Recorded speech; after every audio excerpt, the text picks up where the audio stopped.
Hi friends, welcome to One Doll, One Head Knitting and Crocheting podcast.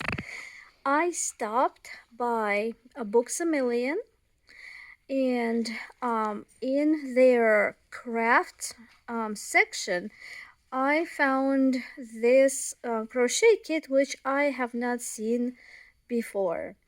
It looks really interesting, judging by what's on the cover. These are the animals that we're supposedly having the patterns for. There's a booklet included for 12 adorable animals.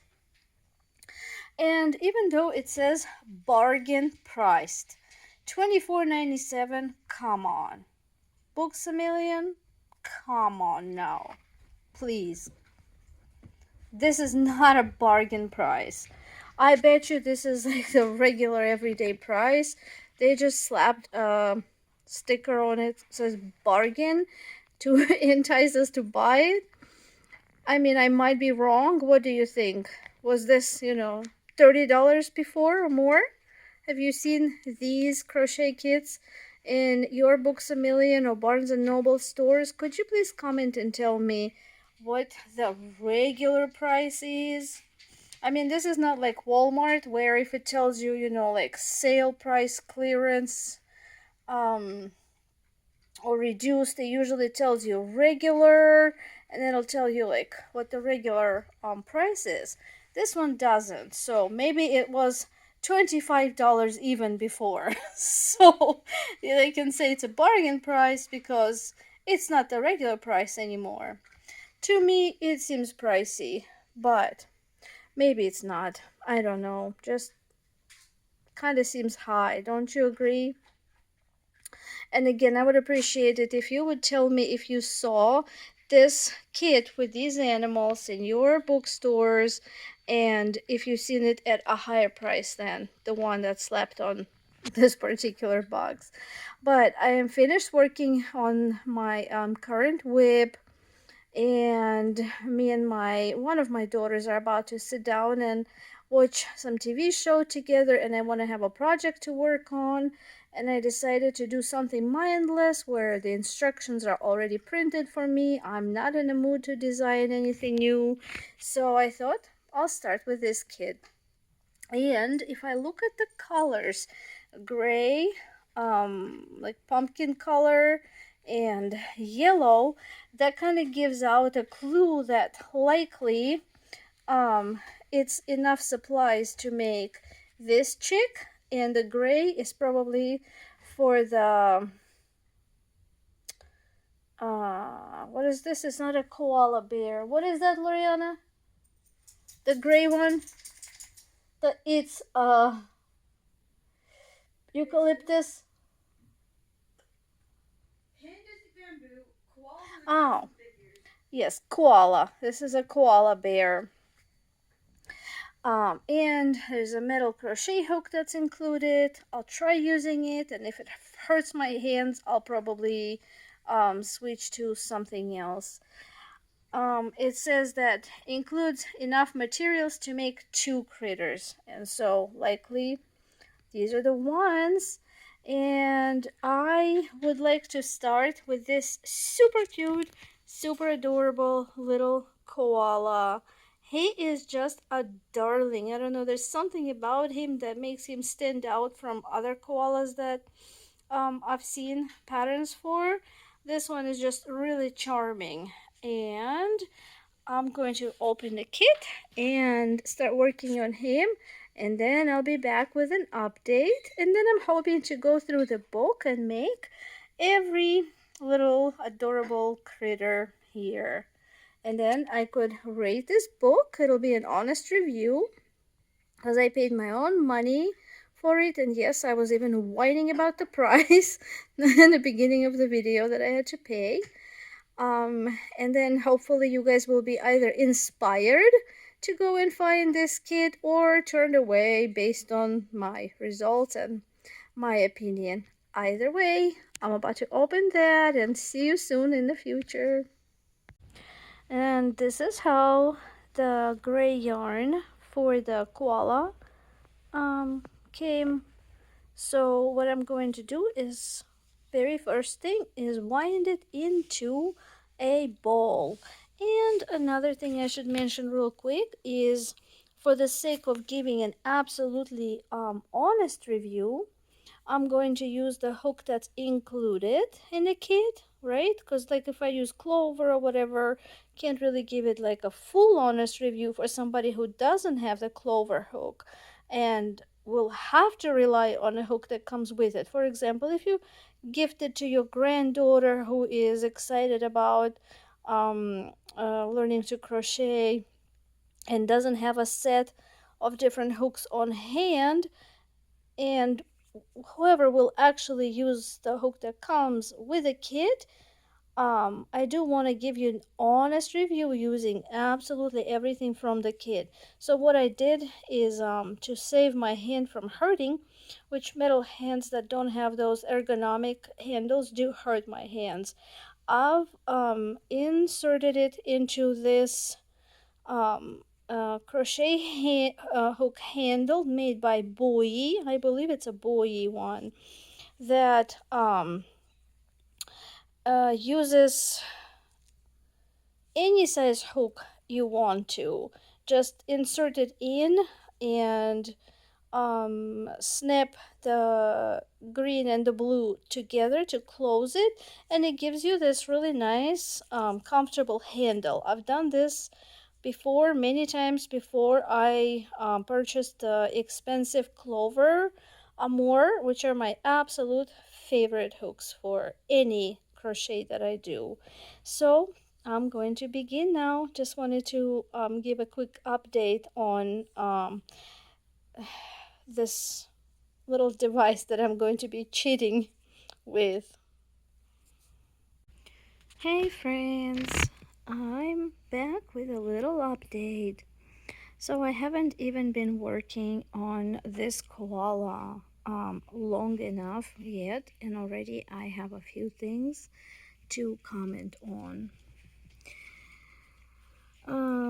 So thing number one, this is the body. Do you see the size of it? It's like literally a foot to an animal that I would normally make, right? But this whole thing is already koala's body. That's it. And that's not even counting for the fact that I've made the body larger than what the pattern instructions were giving me. So when I first made the initial magic circle and I was increasing it, literally I was staring at the size of my circle, and it was the size of a nickel. You know, just like you could lay a 5 cent coin in it, and that was the circumference. And I was like, what? And then the directions told me to continue crocheting straight without increasing, and I was like, wait a minute, am I making a keychain? I was not cool with it because I didn't want a tiny, tiny, tiny toy. Literally, like, the whole thing would have been like this big based on just how tiny they wanted me to do the body. So I made a little modification and increased more, and hopefully I will have a little bit bigger koala than if I just stuck with the pattern instructions and got like tiny keychain thing. And then I was thinking, wait, well, what is the size, the finished size of it? And here it is, I found it. The finished size, according to the instructions in the book, is 4.5 inches tall. There was no way that if I followed the pattern as it was written, that it would have been 4.5 inches tall. Now it might be, since I've modified the body and made it a little larger, now there's a chance that the finished koala will probably be 4.5 inches tall. And then I was like, wait a minute, how come? What am I doing wrong? Why is the size of my item not matching the proposed size? And then my brain figured it out. So it says that you will need a E size hook, which is what's included in the kit. This is a 3.5 millimeter hook, and it's an E. And so far, guys, it's been pretty easy to work with it because it's got this nice big throat. Let me see. See the throat? It's pretty deep. It's not a stupidly shallow hook like some others that, cheap hooks that they throw into crochet kits. This got a nice, I mean, it's tapered, it's not inline, but it's not, doesn't have that bulging ball in the front like some other hooks that I hate. It's pretty tapered down, and it's got a nice deep throat for catching yarn. So other than me adding a handle so the metal doesn't hurt my hand, it's been a very useful hook. So the size of the hook is correct. Now what's not matching up is the yarn that's recommending in the pattern, worsted weight yarn. This is not. This yarn is thin, and it's a DK weight. Look how thin that is. This is not a worsted weight. They included DK weight. This is weight number 3, not weight number 4, what they threw in the kit. I mean, it's soft. I like it. When I was winding it into a ball, I noticed that it's actually very pleasant to touch, very soft yarn, not scratchy and almost like, some kits you buy, the yarn they put in is, it feels like that rug making yarn. It's just awful. This is not. It's a very, very pleasant, very soft and squishy yarn, but it is not a worsted weight. It's absolutely a thin number 3, not number 4. It's a DK weight. That's why the body was coming out super tiny. Now, had I been working with like Red Heart or I Love This Yarn in worsted weight, likely the body would have been, of course not likely, but of course the body would be coming out bigger, following the same instructions. So that's one thing that I was going to mention. Be prepared that your toy will be much smaller or somewhat smaller than the proposed finished size. And then let's talk about thing number 2. Look at this. This is where I'm at right now.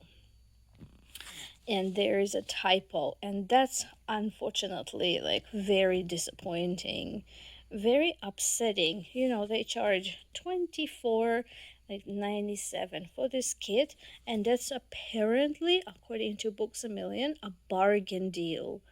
$25, and they call it a bargain deal. To me, it is not, and especially when you start working from the pattern and you run into typos.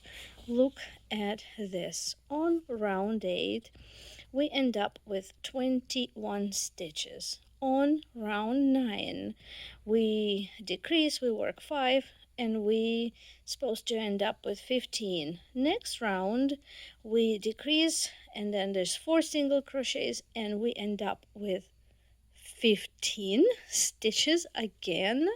Now one of these numbers is not correct. It's just impossible that you decrease in this row, it's 15, you decrease in this row, and you still have 15 stitches. That's a typo. And what I'm wondering is this. So according to the book, this pattern comes from Candice Soraya Grote, hopefully I'm saying her name right, of Spud Stitches and Cali. And says Candice is currently finishing her PhD, but she was kind enough to contribute this cute koala to our book. She couldn't resist. Koalas have been her favorite animal since childhood.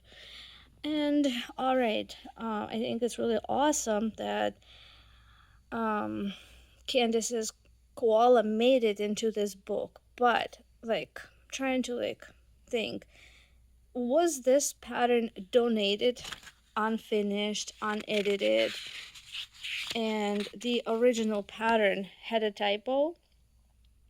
And I'm just going to donate this pattern to the book, they can do whatever with it. My name will be published there. Or was this the publisher's mistake that, they did the typo, and whoever had, the tech editing this book simply did not do a thorough job to catch this mistake? Whoever, was not thorough enough, not careful enough. Basically, to us, I suppose it doesn't matter, but what matters is that it results in incorrect instructions. If you're an experienced crocheter, you would know that from row 8 to row 9, after you do this decrease to this decrease, you will know right away which one of these is an incorrect number.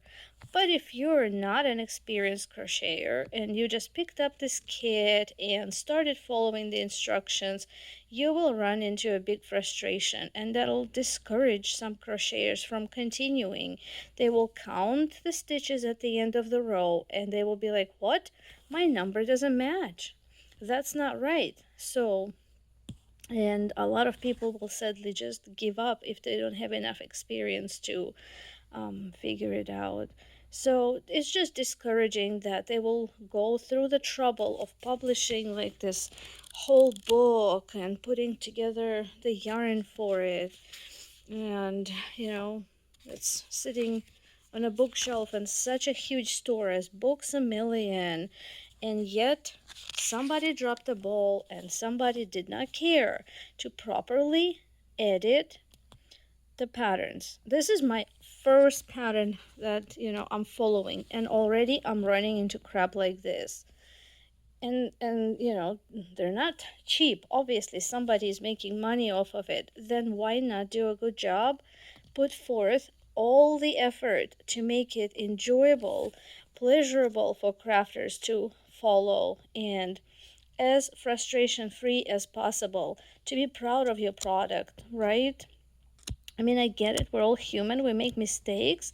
And I would, like, let it slide for a small business owner. If it's just, one of us ladies in the crafting community that came up with an idea, published a pattern, and somehow there was a little typo or mistake that, you didn't catch, or one of us, crafters didn't catch, and oops, crap happens.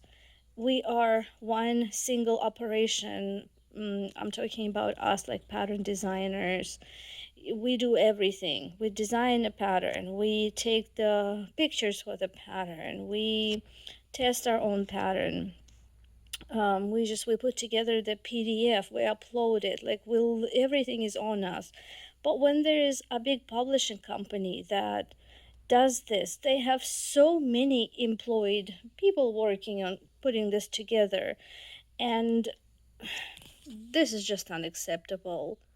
I don't know, maybe I have high standards, but if I was publishing a book, I would want it to be just as perfect as can be, as enjoyable as can be for the crafters that will pick up this book, take it home, and start making the cute things out of it. And hopefully, fingers crossed, that this is the only pattern with typo in this book. I'm planning to go through them one by one and make hopefully all of them, depending on how much time I have, and truly, truly, truly hoping that there will not be disappointments like this one in other patterns, right? Let's give them the benefit of a doubt and say, oh well, things happen, it just kind of slipped past them. The tech editor of the book, if they even hired one, didn't notice, and it's okay. I'll move on, I'll keep crocheting, and I will be back with more updates. These are just my thoughts. Tell me, guys, in the comments, what do you think? Am I just judging this kit like too harshly? Are my standards just too high and I should lower them and just, just be chill about it? and not so pressed, like one of my daughters say. It's not that deep, Mom. What do you guys think? Is it that deep or is it not that deep that you pick up a kit, you start following a pattern, and there are mistakes in the pattern, and it's up to you then to figure out if you made a mistake somewhere in the rounds so your counts don't match, or if the mistakes are in the book and your count is correct at the end of the row. I would love to hear your opinions, my lovely friends, my crafting friends. Let's talk about this. And I suppose this frustration for me also could be coming from the experience of another kit that I picked up. I seem to just not have good luck with kits, unless it's not me, and maybe all of you guys, have the same issue when you work from a kit that you purchase that is just put together in such a rush and such a haste just to slap, a label on it and sell it as a finished product without putting forth proper effort to make it a good product. Is it truly like a theme with the crochet patterns? Um, I don't know, but I did work on a Disney Stitch kit, and that was an absolute nightmare. That, I had to break my brain a little bit to figure out the parts. It was like solving a puzzle. That was just a nightmare. But I did it. I finished that Stitch kit. There's actually a review of it on my channel if you would want to see that video. I not only figured out the parts that were super confusing and not right, I also shared it in my video in case if any of you lovely crafters would get stuck on that kit and not sure what to do. I tried my best to give instructions on how I solve those problems.